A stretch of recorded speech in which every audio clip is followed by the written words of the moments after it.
welcome back to the Citizen channel. Hope you're all staying safe and well. Another episode of One Season Wonders, or Blunders, yes.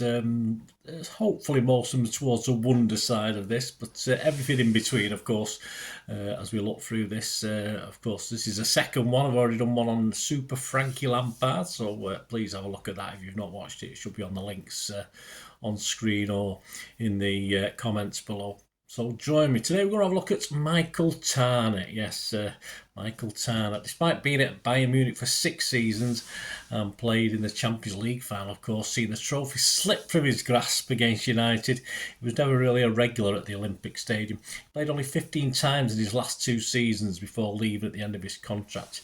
He'd won 4 Bundesligas, 3 National Cups, 5 German League Cups, and yes, he did manage to get his Champions League medal in the 2000-2001 season. He was asked when his preferred location would be when he left Bayern Munich. He joked it has to be Real Madrid or a team like that. Well, not far off, was it? However, he also admitted he may have to hang up his boots at the age of 33. He'd won 19 caps for Germany as well. Then, yes, City, of course better than Real Madrid, came in and signed him in June 2003. So we'll check out his little season at City, just the 1 season at City, under Kevin Keegan, of course. We'll have a look at that. Please, if you are new to the channel, push that subscribe button, push the bell notifications, everything City past, present and forever, of course, on this channel. Give us your thoughts on, of course, Michael, any memories you've got yourself, apart from his thunderbolt, which, of course, we'll talk about. He was a defender, after all. He wasn't a bad defender, but we'll talk about that as we go through this.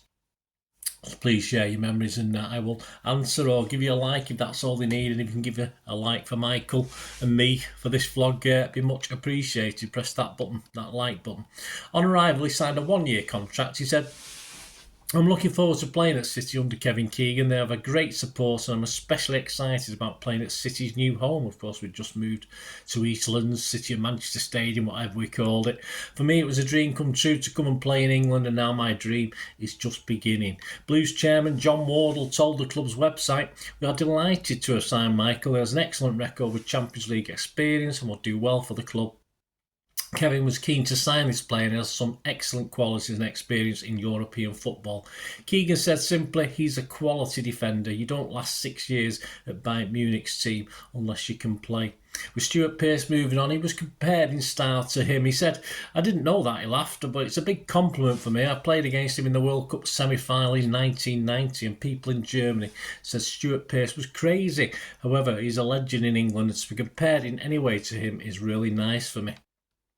His first appearance was in the friendly, of course, the opening of the stadium against Barcelona. I was there that day, nice and sunny, if I remember rightly, that one, at the City of Manchester Stadium. He said afterwards, the atmosphere in the City of Manchester Stadium against Barcelona was okay, but I think most people were watching the stadium rather than the football. Okay, no need to rub it in, mate. His competitive debut, of course, came not too long afterwards, on the 14th of August 2003, a crowd of 34,103. I think that was restrictive, if I remember. I don't think you could be more than that. Came against TNS, don't forget. Yeah, it was evident immediately what was the accuracy and pace of his crossfield passing, which was quite magnificent. That was the words used, and the rapturous reception received when substituted showed what an impact he'd made from the home support. Asked again then about the atmosphere, he said, a little bit better this time. He said, I enjoyed it more against TNS, but I'm really looking forward to the Premiership games because I think it will be much better. He's hard to please, this guy, wasn't he? I've enjoyed my first few weeks in England, and I like the fact the crowd is so near the pitch. In Germany, we have running tracks around many grounds and most of the stadiums are old. In England, every club has a nice stadium and there are big crowds with a good atmosphere. In our third league game on August the 25th at Ewood Park, attendance 23,353, plenty of Blues there, a 3-2 City win. His first goal against Blackburn Rovers was a stunning free kick from 35 yards out. Keegan said, a tremendous free kick. Yes, it didn't surprise me because we saw what a hammer he has when we were in Holland pre-season. You could see the bend and the power that took the ball away from the Blackburn keeper, Friedel. He was actually clocked at 67 miles per hour. He scored another left foot hammer shot from 20 yards against Aston Villa on the 14th of September at the community, I'll call it Eastlands, at Eastlands in a 4-1 win. Attendance that day, 46,687. Gary Owen said in one of his programme notes the following game, said, "I don't remember seeing anyone hit the ball harder, and I'm glad I wasn't in the wall. I'm sure the shape of the ball is still in the netting a week later." Predictably, the fans would always urge him to shoot whenever he got on the ball, but even from his own half, when the fans were singing shoot, he was a bit confused. He didn't know English too much, and of course he thought he wondered. He asked why he was being booed, but obviously he had to be told that the fans were shouting shoot. They weren't booing him. By early November, though, Tarnat was hinting he'd want to extend his 1 year stay. He said, "If they want to make it 1 year longer, it's not a problem for me. Away from football, some things about Michael. What was he scared of? Well, he was scared of snakes. Okay, well, a lot of people are, not me. Team supporters as a kid, well, he obviously played for Bayern Munich, but no, he supported Borussia Mönchengladbach, and his favourite player was a guy called, you probably heard of this bloke, Alan Simonson, or certainly guys of a certain age. He wore the number 18 shirt as he was successful in that number at Bayern. No other reason for it, in fairness. I think he wore the 27 for Germany, or 21. I'm not too sure. There'll be a picture up in his German kit anyway. It'll be on there. From the end of November till early in the new year, Michael found starts hard to come by, during which he picked up a little bit of a minor back injury. In 9 games, he started just twice and was an unused sub twice, and was suspended for another 2. In the 7 games he didn't feature, we didn't win any. We drew 4 and lost 3 as we slowly slid down the table. He had talked about the arrival of Steve McManaman that had helped him, his link-up play, etc. Well, at least he appeared to appreciate McManaman. I can't remember thinking, "Oh, what a good game he's having." But from the turn of the year, he would be a regular starter. On February 4th, he was part of a team that made the legendary comeback, of course, at White Hart Lane in the FA Cup.